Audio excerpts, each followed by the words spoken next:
নমস্কার, আপনারা দেখছেন সংকেত মিডিয়া, সোজা কথা সহজভাবে।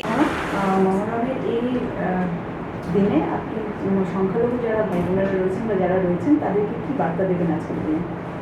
দেখুন, মহরম একটি দুঃখকে স্মরণ করে তারা একটা প্রসেশন বের করে, যেটা আমরা সবাই সেই বিষয়ে জানি। তাই এই বিশেষ দিনটিতে আমি সবাইকে একটাই কথা বলতে চাই যে আপনারা যে স্মৃতিচারণার মাধ্যম দিয়ে আমাদের অতীতকে স্মরণ করে আর সেই প্রবাহমান সংস্কৃতিকে আগামী দিনের জন্য নিয়ে যাচ্ছেন, সেটা আরও সুন্দর করে আরও গভীরভাবে সমাজের মধ্যে প্রতীত হোক, সমস্ত মানুষ এই বিষয়ে আরও বেশি জানুক এবং সমস্ত মানুষের কাছে এই বিষয়টা অত্যন্ত একটা উৎসর্গীকৃত বিষয় এবং সেই যুদ্ধের কাহিনীটা সবার মধ্যে একটা প্রেরণাদায়ক কাহিনী হিসাবে প্রতীত হোক, এটাই চাই।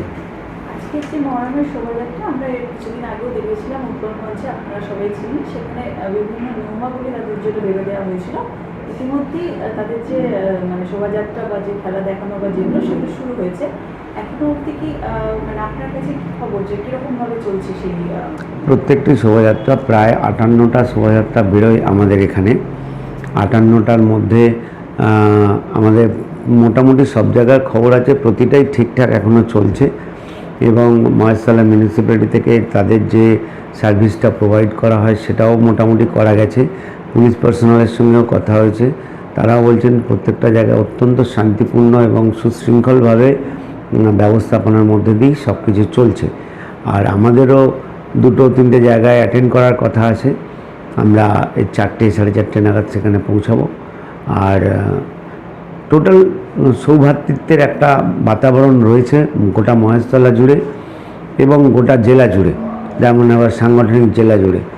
তাই আমরা খুব খুশি যে আমরা পাশাপাশি যেমন পুজোগুলোকেও সামলাতে পারছি, তেমনি আমাদের ধর্মীয় অন্যান্য মানুষদেরও প্রত্যেকটা অনুষ্ঠান আমরা সামলাতে পারছি।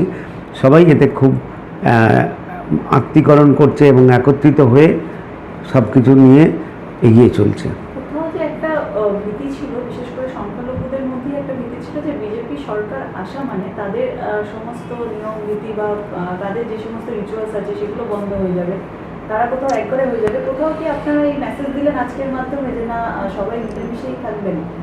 দেখুন, প্রথমত এই ভীতিটা ম্যানমেড, এবং ম্যানমেড মানে যারা এতদিন এই ভয় দেখিয়ে ভোট লুট করেছিল তারাই এই ভীতিটা, এই কমপ্লেক্সটা সমাজের মুখে চেষ্টা করেছিল প্রতিষ্ঠিত করার।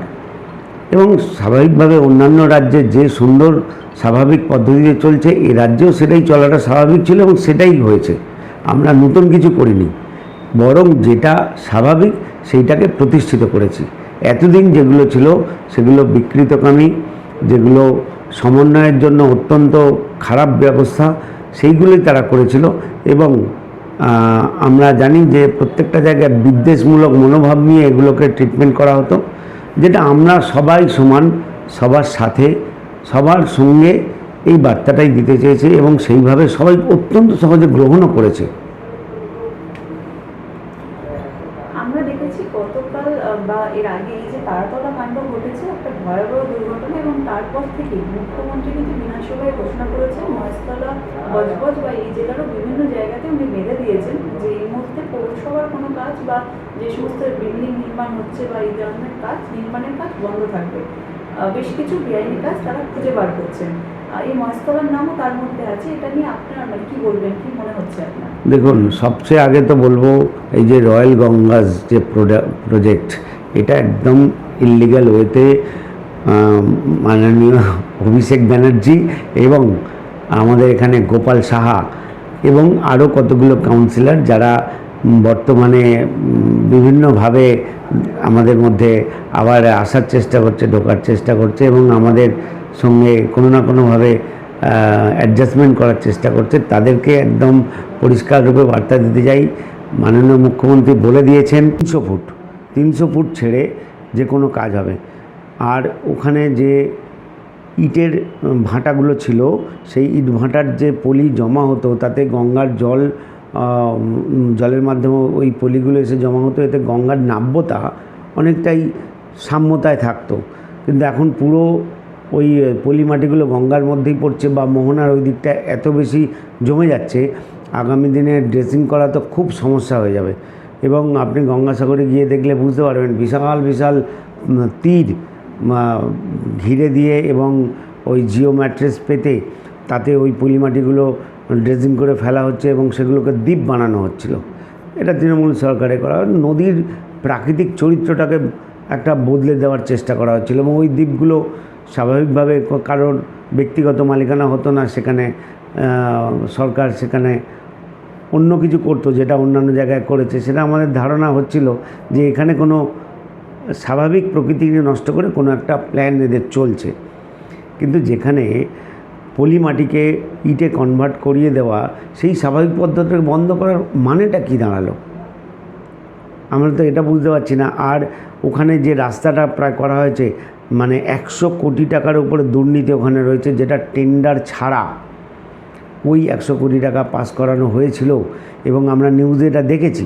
তো এই যে জায়গাটা, এগুলো আমাদের কাছে আরটিআই করার জন্য আমাদের সব ব্যবস্থা করা হয়েছে, এগুলো আমাদের কাছে একদম স্পষ্ট না।